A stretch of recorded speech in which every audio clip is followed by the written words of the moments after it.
KF-21이 대한민국 방산에 큰 전환점을 만들게 됐습니다. 전투적 합 판정을 받고 사실상 완성된 KF-21이 세계를 주름잡는 군사강대국도 엄두를 못 낼 강력한 기체로 진화할 예정을 밝혔는데요. KF-21이 6세대 전투기의 시험대로서 다양한 초고성능 장비를 도입할 것은 공공연한 사실로 여겨왔습니다. 유무인 복합 체계 멈티나 F414 G400K 엔진을 뛰어넘는 국산 엔진 등에 대한 얘기가 꾸준히 언급되어 왔는데요. 전문가들은 이 모든 계획이 실현된다면 대한민국의 KF-21은 세계군 사강국들도 보전 중인 6세대급 전투기 시장에 돌입하게 될 거라 언급했습니다. 그런데 이외에도 KF-21이 6세대급 명성에 걸맞은 초화력 무기까지 준비 중이라는 소식이 들려왔습니다. 이에 중국과 일본을 비롯한 방산강국들이 바짝 긴장 중입니다. 그 이유는 현재 대한민국이 개발 중인 KF-21 전용 무장이 본인들의 항공모함 선체를 한 방에 꿰뚫어 침몰시킬 수 있을 만한 이력을 가졌기 때문이었는데요.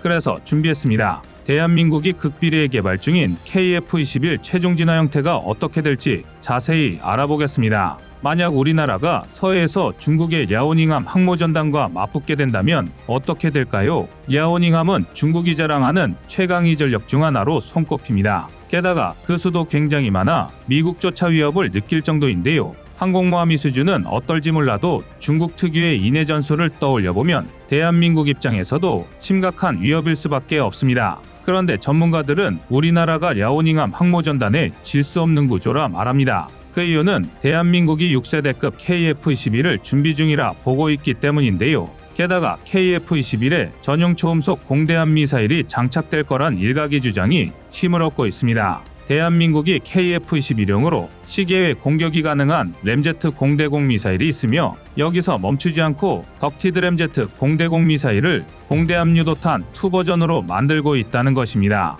램제트 방식은 기존의 미사일 방식과는 다른 기술인데요. 탄두 부분의 흡입구를 통해 공기가 들어오게 되고 내부에 램제트 특수 형상을 한 구조물을 통과한 후 급격히 좁아지게 하여 공기를 압축하게 됩니다. 그럼 이 압축 과정의 내부의 고체 또는 액체 연료와 반응할 수 있을 만큼 공기의 온도가 증가하는데요. 연소실에서 연료가 연소되면서 엄청난 추진력을 얻는 방식입니다. 이런 원리로 개발된 공대함 유도탄2는 현존 공대함 미사일 중에 가장 스펙이 뛰어난데요. 알려진 바로는 이 공대함 유도탄2는 마하 2.5 속력으로 비행하는 동시에 시스키밍, 즉 저고도 비행도 가능하여 요격조차 어렵습니다. 그리고 만약 여기까지 온다면 앞서 언급했던 중국의 랴오닝함도 KF-21에 꼼짝 못하게 될 확률이 높습니다. 전문가들은 공대함 유도탄2의 사거리를 250km로 예상하는데요. 이는 중국이 그렇게 자랑하던 중국산 세계 최강 장거리 공대공 미사일 PL-15보다도 사거리가 깁니다.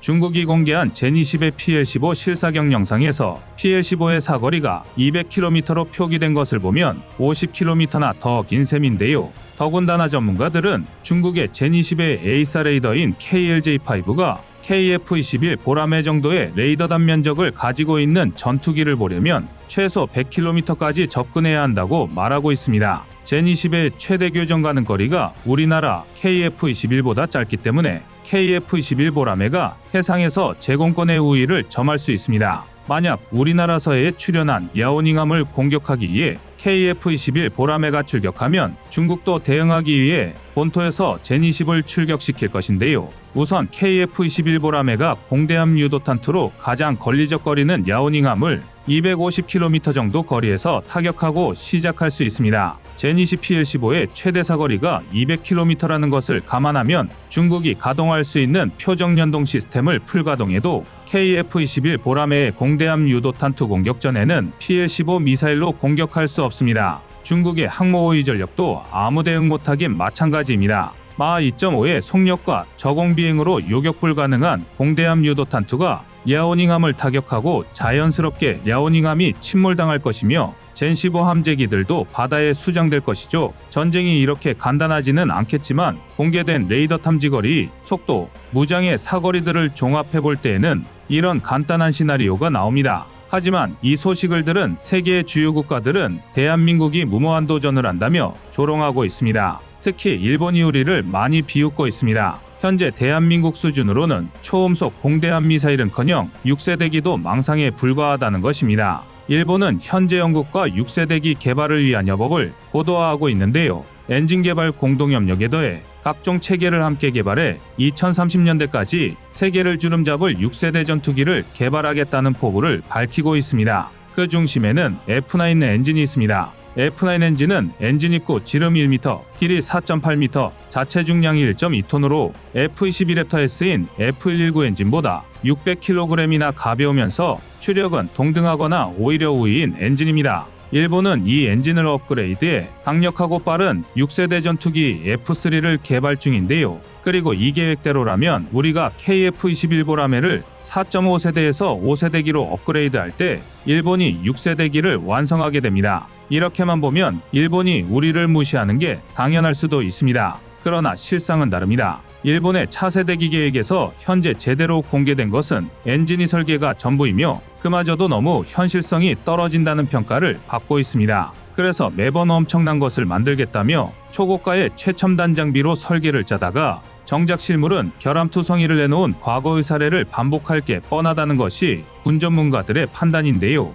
과거 일본은 첨단 전투기를 만들겠다며 F2를 야심차게 개발했으나 결과물은 우리 군의 KF-16과 비슷한 성능이면서 가격은 3배나 비싼 애물단지였습니다. 결국 추가 양산을 중단시켜 자신들의 실패를 암묵적으로 인정하고 말았는데요. 이런 전례로 볼 때 계획만 거창한 일본이 F3가 성공할 리가 없다는 것이죠. 게다가 이번에 개발하는 F3는 개발 난이도가 F2와 비교하지 못할 정도로 크게 높아졌습니다. 5세대기 개발 경험도 없이 곧바로 미국도 쩔쩔매는 6세대기를 만들겠다고 선언했기 때문입니다. 이 정도면 그냥 가망이 없다고 보는 편이 맞습니다. 반면 한국 6세대기 개발 계획은 일본과 차원이 다릅니다. 먼저 최고 수준의 4.5세대 전투기인 KF-21 보람의 블록2를 낸 뒤 미리 준비해둔 내부 공간을 활용해 완전 스텔스 5세대 전투기인 블록3로 업그레이드할 예정입니다. 그 뒤에 국산 엔진 개발, 레이저 무기 도입,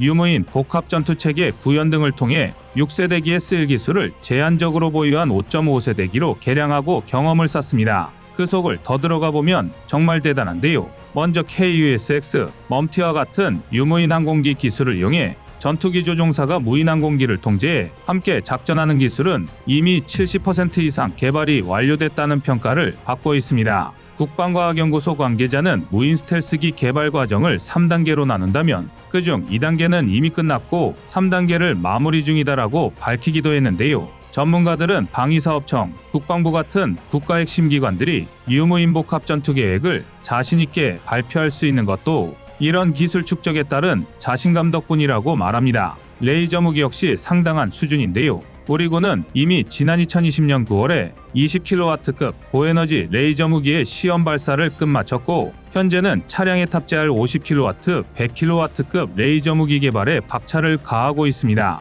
뿐만 아니라 이를 통해 로켓 요격 실험을 성공했는데요. 고출력 레이저 무기는 2023년까지 체계 개발이 마무리될 예정입니다. 또 ADD의 설명에 따르면 이런 첨단 기술력은 미국을 제외하고는 전 세계에서 한국이 유일하다고 전하고 있습니다. 이뿐만이 아닙니다. 그동안 우리 국민의 뜨거운 화두로 떠올랐던 국산 엔진도 준비되어 있습니다. 우리 군은 이미 가오리 X에 탑재할 터보팬 엔진을 상당 수준 국산화하는 데 성공했으며 6세대기에 들어가는 극초음속 엔진에 쓸 추진체 역시 확보한 상황입니다. 그것은 바로 극초음속 무기 하이코어의 추진체인데요. 하이코어의 엔진은 듀얼모드 스크램제트 엔진으로 전문가들은 내년 시험 발사를 통해 듀얼모드 스크램제트 엔진의 성능이 입증이 되면 극초음속 전투기 엔진 개발에도 해당 기술을 적용할 수 있다고 전합니다. 실제로 하나에어로스페이스는 KF-21 보람의 전투기 국산 엔진 개발에 박차를 가하고 있습니다. KF-21 전투기에는 21,000파운드의 추력을 가진 엔진이 쌍발로 장착되며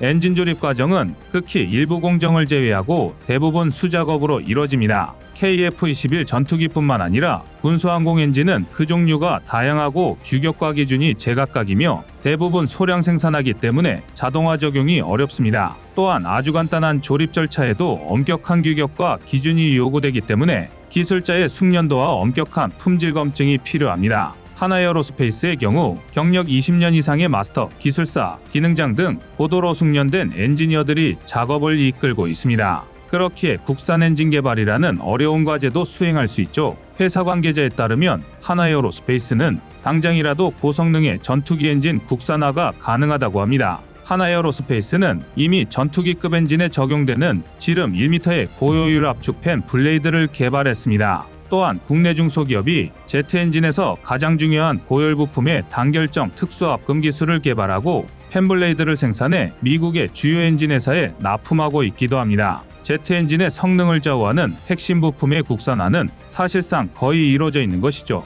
또한 회사 관계자에 따르면 이렇게 하나에어로스페이스가 이미 국산화 기술력을 확보하고 있기는 하지만 여러 가지 리스크로 인해 국산화를 안 하고 있는 것뿐이라고 합니다. 일단 KF-21 전투기만을 위해 국산 엔진을 개발할 경우 그 개발비를 회수할 방법이 없다고 합니다. 또한 엔진의 국산화를 시도하면 현재 막대한 매출을 보증하고 있는 주요 고객사들이 경쟁자로 돌아서 일감을 잃을 수도 있습니다. 특히나 아직은 KF-21 보라매 전투기의 완전한 성공을 장담하기에는 이른 시점이다 보니 아마도 KF-21 전투기 개발이 성공으로 판정된 이후에나 엔진 국산 개발이 시작되지 않을까 싶다는 것입니다. 하지만 기술 개발은 멈추지 않고 향후 발생할 수 있는 정치, 외교적 문제 등에 주의하면서 지속해 이어나갈 계획이라고 합니다. 현 시점에서 한국보다 앞서 6세대 전투기를 개발하겠다고 나선 국가들은 많았지만 이제 막 발을 뗀 수준의 기술력에 불과합니다. 이 기회에 대한민국이 꾸준히 개발을 추진해